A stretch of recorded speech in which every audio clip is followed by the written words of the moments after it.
She cut me off at exactly 3 minutes. Not gently, not privately. She raised her hand, palm out, like I was an intern who'd lost his place. "That's enough," she said, smiling for the boardroom. "We'll take it from here." The room went quiet. 12 executives, one international client on video.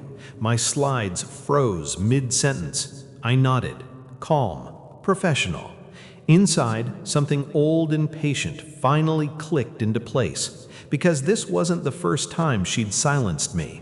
It was just the last. I married her before she was a CEO, back when she still laughed without calculating who was watching, back when her ambition slept beside mine, not on top of it. We built things together then. Late nights on the kitchen floor, papers spread everywhere. I wrote decks, she rehearsed pitches. We practiced confidence like a shared language. When the company was nothing, we were everything. When investors started calling, she held my hand under the table.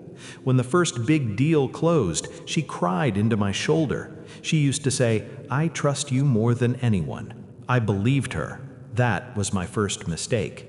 The shift didn't happen overnight. It never does. It came disguised as progress. New assistants, new schedules, new words she didn't explain anymore. She stopped asking for my opinion. Then she stopped crediting it. Ideas I'd floated at dinner reappeared in meetings with her name attached. At first, I told myself it was coincidence. Then I noticed how often she interrupted me in public, how she corrected me with a laugh, how she introduced me as support instead of partner. The first real crack came at a fundraiser. A client shook my hand and said, "Your framework saved us millions." She smiled before I could answer. "Oh, he helps," she said, "but strategy's really my domain." Her nails dug into my arm, a warning. I didn't confront her. I started watching. The proof came quietly, like betrayal always does. An email notification lit up her tablet while she showered.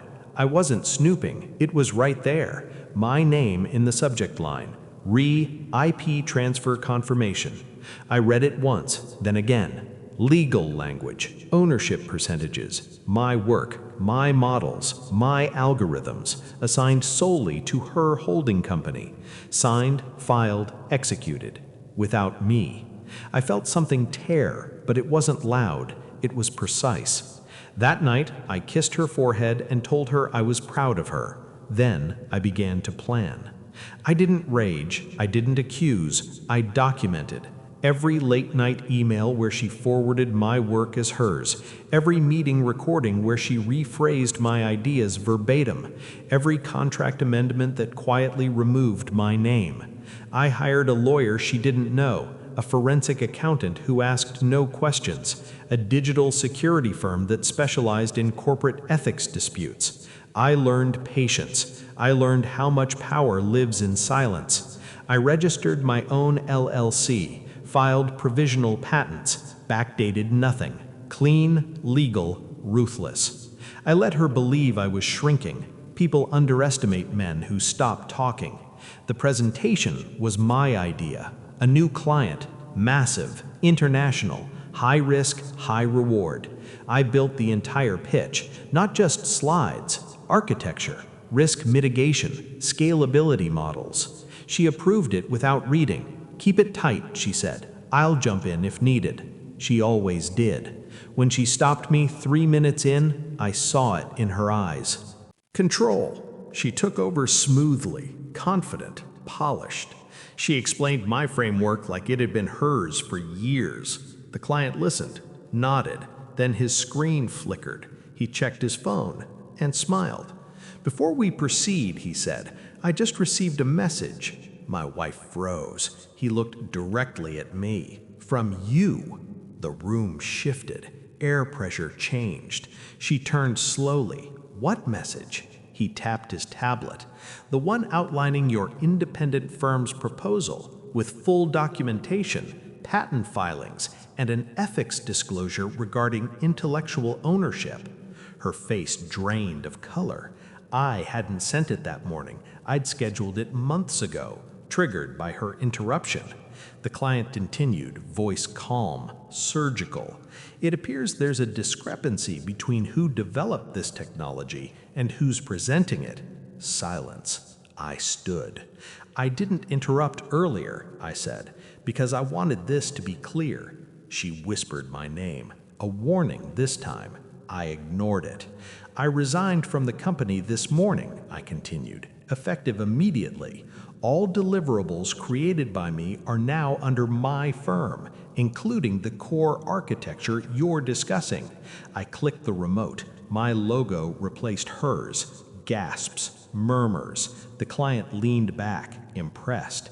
Transparency matters to us, he said. So does integrity. He smiled at her. This meeting is concluded. Board members demanded explanations. Lawyers called. Investors froze funds. Her assistant wouldn't meet her eyes. She followed me into the hallway. You planned this, she hissed. I met her gaze. Calm, familiar. Yes. You humiliated me. No, I said. I corrected the record. Her hands shook. You're destroying everything. I shook my head. I'm taking back what was already mine. The lawsuit lasted 6 months. She lost more than money, reputation, trust, control. The board removed her pending investigation. My firm landed the client, then 3 more. I didn't celebrate publicly. I slept better. The last time we spoke was in mediation. She looked smaller, quieter. I never thought you'd do this, she said. I nodded. I know. It's patience. It's knowing when to speak and when to let the truth arrive on its own. She stopped my presentation in 3 minutes. I ended her illusion in 1 message, and I walked away without raising my voice. That's the part she never understood. Power doesn't announce itself. It executes. Cleanly.